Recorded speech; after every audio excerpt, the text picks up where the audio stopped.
ይቅር ስላልከኝ ነው የእኔ መቆም። ይህችን ዓለም መውደድ ልብን ታውካለች፣ መንፈሳዊ ዓይንን ታጨልማለች።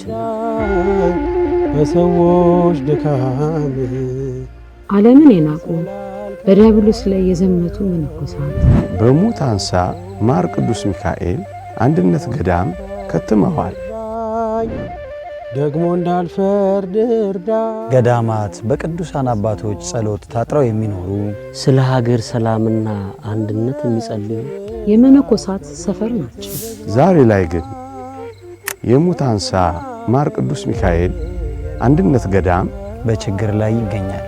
ከድርቅ፣ ከጦርነት፣ ከማረፊያ በዓት አለመኖር፣ ከውሃ፣ ከመብራት፣ ከመንገድ አለመመቻቸት ጋር ገዳሙን አጽንቶ ለማቆየት የሚደረግ ግብግብ ገዳማውያን ይጣራሉ።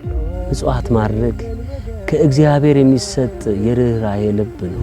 ዳግመኛ ስማኝ ልንገርህማ፣ በእግዚአብሔር ቸርነት የሚሰጥ ምጽዋት ለሰው ማዘን ነው። አንድን አስተካክሎ መስጠት።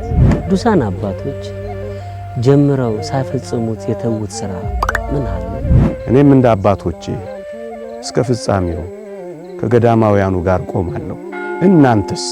ደግሞ እንዳልፈርድ እርዳኝ በሰዎች ድካም ይቅር ስላልከኝ ነው